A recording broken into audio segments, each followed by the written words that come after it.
Y en este caso el póster, ¿no? Ponía eso, ¿no? Se busca, wanted. Y la cara era de Jesús. Y los delitos que había cometido, digamos, por qué se consideraba peligroso, los motivos por los que se consideraba peligroso. Y entonces, ¿por qué nos cuesta tanto ser misericordiosos?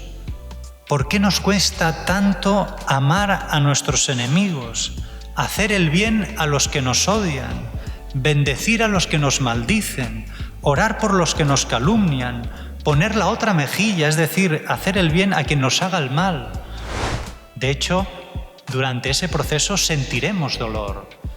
Ya lo decía Madre Teresa Calcuta, ama hasta que te duela. Si te duele, es buena señal.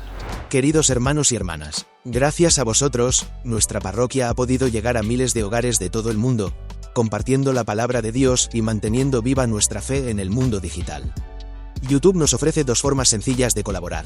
Con el botón Gracias podéis hacer una aportación puntual y con la membresía podéis apoyar de forma mensual. Vuestra generosidad ayuda a financiar y mejorar nuestros equipos de grabación, transmisión y el mantenimiento de nuestro canal. Que Dios bendiga vuestra generosidad.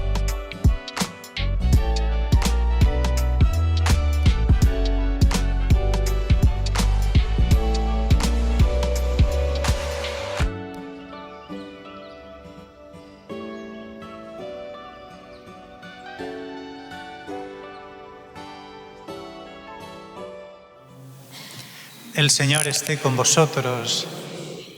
Lectura del Santo Evangelio según San Lucas.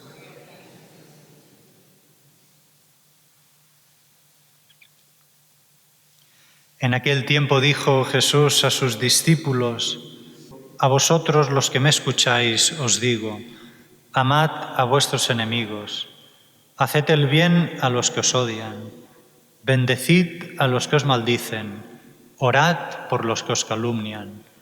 Al que te pegue en una mejilla, preséntale la otra. Al que te quite la capa, no le impides que tome también la túnica. A quien te pide, dale. Al que se lleve lo tuyo, no se lo reclames. Tratad a los demás como queréis que ellos os traten. Pues si amáis a los que os aman, ¿qué mérito tenéis? También los pecadores aman a los que los aman. Y si hacéis bien solo a los que os hacen bien, ¿qué mérito tenéis? También los pecadores hacen lo mismo. Y si prestáis a aquellos de los que esperáis cobrar, ¿qué mérito tenéis? También los pecadores prestan a otros pecadores con intención de cobrárselo. Por el contrario, amad a vuestros enemigos, haced el bien y prestad sin esperar nada. Será grande vuestra recompensa y seréis hijos del Altísimo, porque Él es bueno con los malvados y desagradecidos. Sed misericordiosos como vuestro Padre es misericordioso. No juzguéis y no seréis juzgados. No condenéis y no seréis condenados. Perdonad y seréis perdonados. Dad y se os dará. Os verterán una medida generosa, colmada, remecida, rebosante, pues con la medida con que mediréis, se os medirá a vosotros. Palabra del Señor. Recuerdo hace años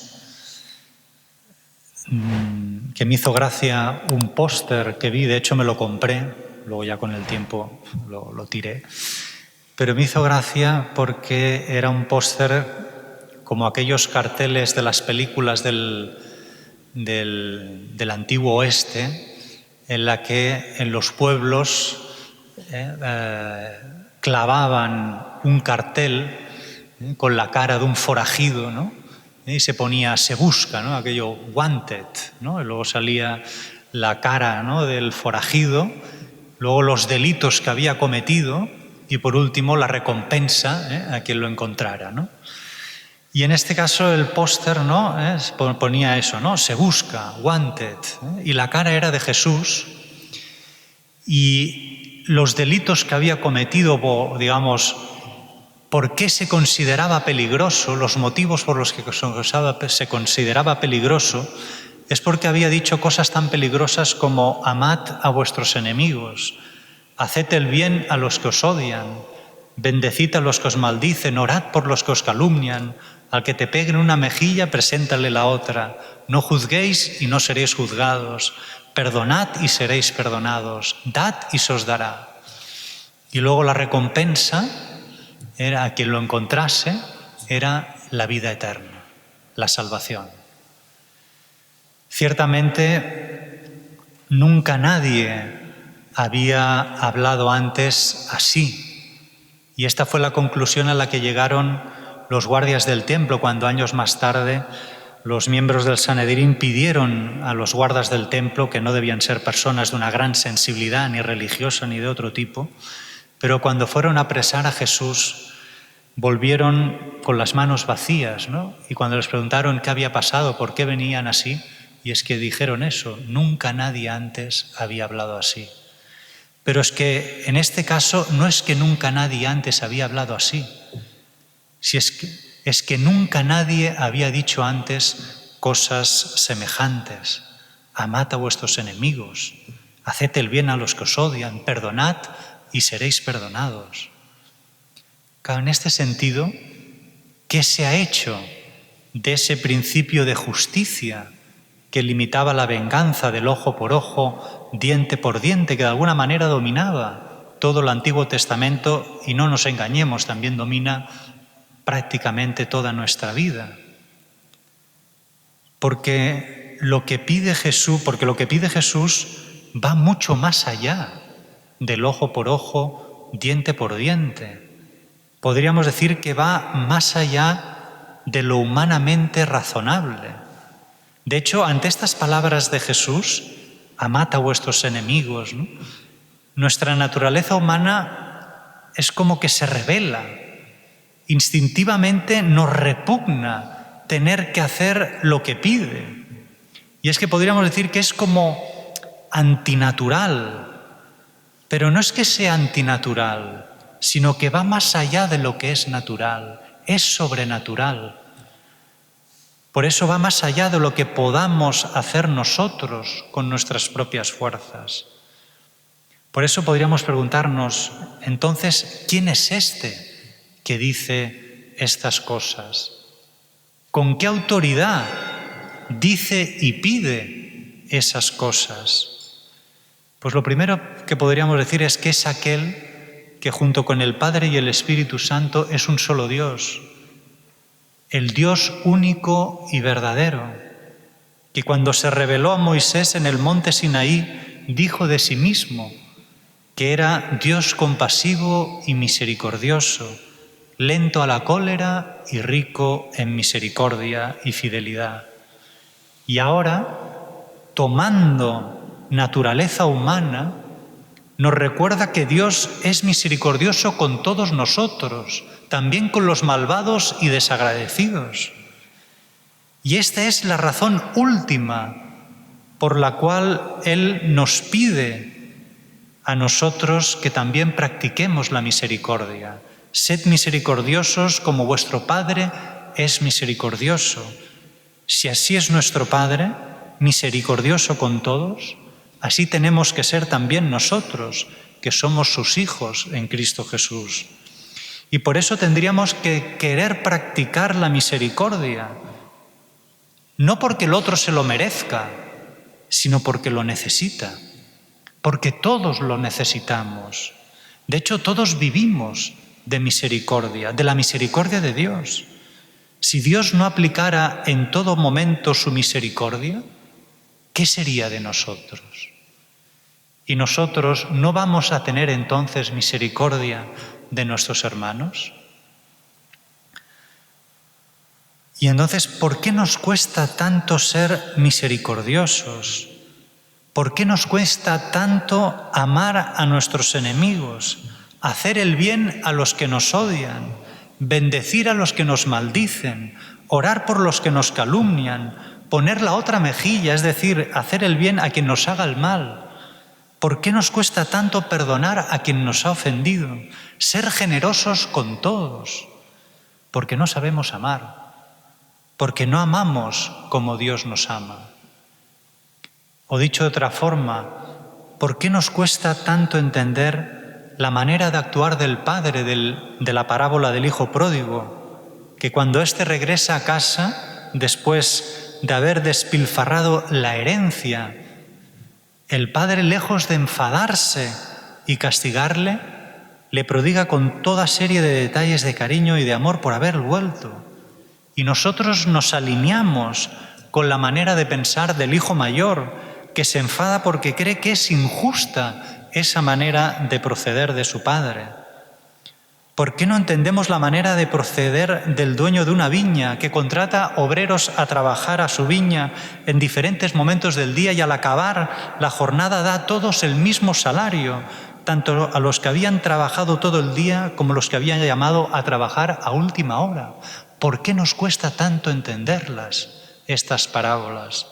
Porque no sabemos amar, porque no amamos como Dios nos ama. ¿O por qué nos emociona esa parábola de ese pastor que es capaz de dejar a las 99 ovejas e irse a buscar a la que se había perdido? Aunque seguramente nosotros no lo haríamos, pues ¿qué es una oveja en comparación con 99? ¿O por qué admiramos al buen samaritano, que no pasa de largo ante el sufrimiento ajeno, con excusas como las que quizá muchos de nosotros pondríamos? Tengo prisa, ahora no puedo, me va a descuadrar el día tal y como lo había organizado, me va a complicar la vida. O excusas como yo ya tengo suficiente con lo mío. ¿Por qué no entendemos esas parábolas y otras y admiramos a esos personajes, aunque quizá nosotros no haríamos como ellos hicieron? Porque no sabemos amar, porque no amamos como Dios nos ama, porque no tenemos un corazón como el de Dios, un corazón misericordioso. Y fijaros que misericordioso significa etimológicamente aquel que tiene el corazón del miserable, es decir, del que sufre, del que está enfermo, solo, que lo está pasando mal. El misericordioso es aquel que hace suyo el dolor ajeno, que siente como propio el dolor del otro.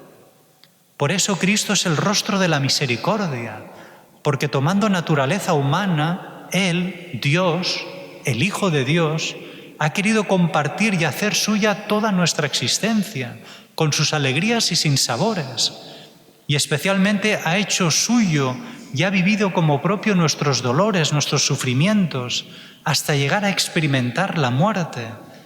En la cruz ha esculpido en su corazón sus palabras. En Él esas palabras se han hecho carne. Pues como dijo San Pablo, murió por los que entonces éramos todavía enemigos de Dios a causa de nuestros pecados. Y ha querido vivir así para que cuando alguien sufra, sepa que Jesús está con él, que comparte su dolor y lo comprende. De hecho, el mismo San Pablo, que estaba tan identificado con Cristo, decía: ¿quién desfallece sin que yo desfallezca? ¿Quién tiene un tropiezo sin que yo me abrase de dolor? Haciéndose también solidario de los sufrimientos de los demás. De esta forma Jesús nos anima a llevar nuestros sufrimientos con amor, a vencer el mal con amor, con sobreabundancia de bien.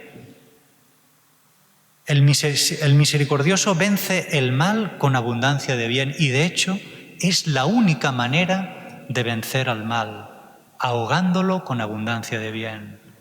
Y eso a veces significa perdonar de corazón y con todo el corazón. Como decía San Juan de la Cruz, donde no hay amor, pon amor y sacarás amor. Ciertamente, solo la acción de la gracia puede llevarnos a ser misericordiosos y realizar tales acciones como las que nos pide Jesús. Pero es que la gracia nos ha sido concedida desde el día de nuestro bautismo. Solo con un corazón como el de Cristo es posible llegar a ser misericordiosos, a practicar la misericordia. Y si correspondemos a la gracia, nuestro corazón se irá transformando y agrandándose uniéndose y haciéndose uno con el corazón de Cristo, y llegaremos a amar como Cristo nos ha amado. Pero eso no significa que el camino para llegar ahí sea fácil, ni que durante ese proceso sintamos dolor. De hecho, durante ese proceso sentiremos dolor. Ya lo decía Madre Teresa Calcuta, ama hasta que te duela. Si te duele, es buena señal. Y es buena señal porque significa que estás creciendo en caridad, en misericordia. De igual modo que un niño, quizás nosotros ya no nos acordamos, pero un niño cuando crece, ese crecimiento físico le provoca dolor y muchas veces tiene fiebre, pero está creciendo para poder llegar a ser un hombre, una mujer. Pues también pasa a nivel espiritual y moral. Nuestro camino de crecimiento espiritual y moral no es un camino que esté exento de dolor, pero es un dolor que nos llevará a tener el corazón de Cristo, a amar como Él nos ama. Y en este camino que hemos de recorrer nos ayudan sobremanera el sacramento de la confesión, en el que experimentamos la misericordia de Dios que nos perdona y nos dispone, por tanto, también a ser misericordiosos con los demás. Y el sacramento de la Eucaristía, que nos enseña a amar como Cristo nos ha amado, a complicarnos la vida por amor, a entregarla sin cálculos, sin regateos, sin medida. Pidámosle a la Virgen tener un corazón como el de su Hijo Jesús, y un corazón también como el suyo, el de la Virgen, que con todo el amor del mundo acogió como hijos a esos mismos que infligíamos con nuestros pecados todo el dolor del mundo a su Hijo Jesús en la cruz. Pidámosle a la Virgen tener ese corazón grande y bueno como el de su Hijo Jesús, como el suyo, que es verdad que en la medida en que se va haciendo grande vamos a experimentar dolor, pero es el camino para poder llegar a amar como Dios nos ha amado, el camino que nos lleva a la vida eterna, la salvación.